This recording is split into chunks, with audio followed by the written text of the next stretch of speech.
After moving into what seemed like a dream neighborhood in Florida, everything initially appeared perfect: quiet streets, trimmed lawns, a large community pool.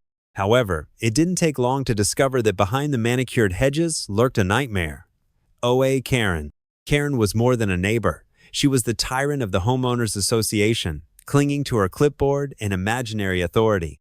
Every resident knew that displeasing her would invite fines, threats, and harassment. Unfortunately for her, her sights eventually landed on the wrong family. Mason, a 13-year-old professional swimmer and state champion, loved practicing at the community pool. His dedication and skill, however, were seen by Karen as disturbances to her version of community order. She began inventing absurd pool rules, targeting him with fabricated violations. But her resentment soon escalated beyond harassment into something truly dangerous. One afternoon, during a routine practice, Karen, along with two HOA board members loyal to her, set a trap. They lured Mason to the pool's edge under the guise of enforcing rules, ambushed him, and shockingly tied landscaping rocks to his body before shoving him into the deep end of the pool. They had grossly underestimated him. Even weighted down, Mason surged upward with the power of a torpedo, breaking the surface effortlessly. Without hesitation, he ripped the ropes away and swam circles around his stunned attackers, his strength and training shining through. Karen and her accomplices stood on the pool deck, drenched and panicking as they tried, and failed to regain control of the situation. News of the incident spread like wildfire among the residents. Some rushed to call the authorities. Others contacted Mason's parents. Within minutes, the police arrived at the scene. Karen and her enablers attempted to twist the narrative, but the evidence and witness accounts were overwhelming. The revelation that Mason's father was a decorated police lieutenant sealed their fate. Karen and her accomplices were arrested on charges of child endangerment, false imprisonment, and attempted murder. The scandal shattered the HOA's reputation. Karen's mugshot dominated local news stations, her face becoming synonymous with suburban cruelty. Residents who had long suffered under her rule finally found their voice, exposing years of abuse and manipulation.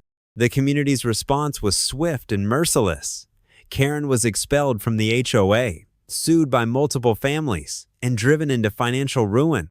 Forced to sell her home far below market value, she vanished from the neighborhood in disgrace. Meanwhile, Mason flourished.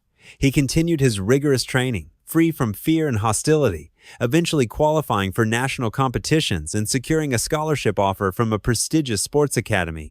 His resilience and courage became a symbol of hope and strength for the community. The neighborhood, once silent and fearful under Karen's oppressive rule, transformed into a true community, supportive, vibrant, and free. Karen's attempt to destroy a child's spirit had instead forged a champion. In the end, it became clear: those who try to sink others often find themselves the ones drowning not in water, but in the consequences of their own cruelty. The legal consequences for Karen were devastating. Beyond the criminal charges she faced, civil lawsuits from multiple families piled up, each seeking justice for the trauma and abuse they had endured under her regime. Court hearings dragged on for months, each one revealing more disturbing details about her reign of terror over the community. Karen, once proud and arrogant, was publicly humiliated. Her reputation was beyond repair, her financial resources drained by mounting legal fees, and her name forever tarnished in the public eye. Unable to withstand the scrutiny and pressure, she was forced to sell her home for a fraction of its value. The house, once meticulously maintained under her rigid standards, sat empty and neglected, a grim reminder of the downfall she had brought upon herself. Meanwhile, Mason continued to thrive. His story caught the attention of local news outlets and even national media. He was celebrated not only for his athletic ability, but for his courage under unimaginable pressure. Invitations to prestigious swim meets poured in, and scouts from elite academies reached out, eager to sponsor his journey toward becoming an Olympic-level athlete. The community itself underwent a transformation. Freed from Karen's suffocating control, neighbors began to reconnect. Block parties, pool gatherings, and children's games returned, reviving the sense of belonging that had long been missing.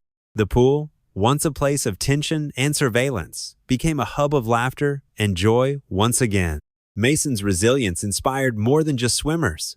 He reminded an entire neighborhood of their own strength, of the power of unity over tyranny, of kindness over cruelty.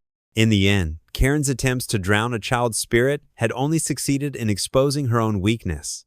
Her reign ended not with a confrontation, but with a slow, silent exile, abandoned by the very community she once sought to dominate.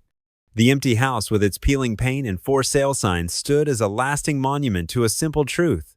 Those who build their power on fear will eventually be swallowed by it, and those who rise against cruelty, with courage and heart, will always swim stronger, no matter how deep the waters.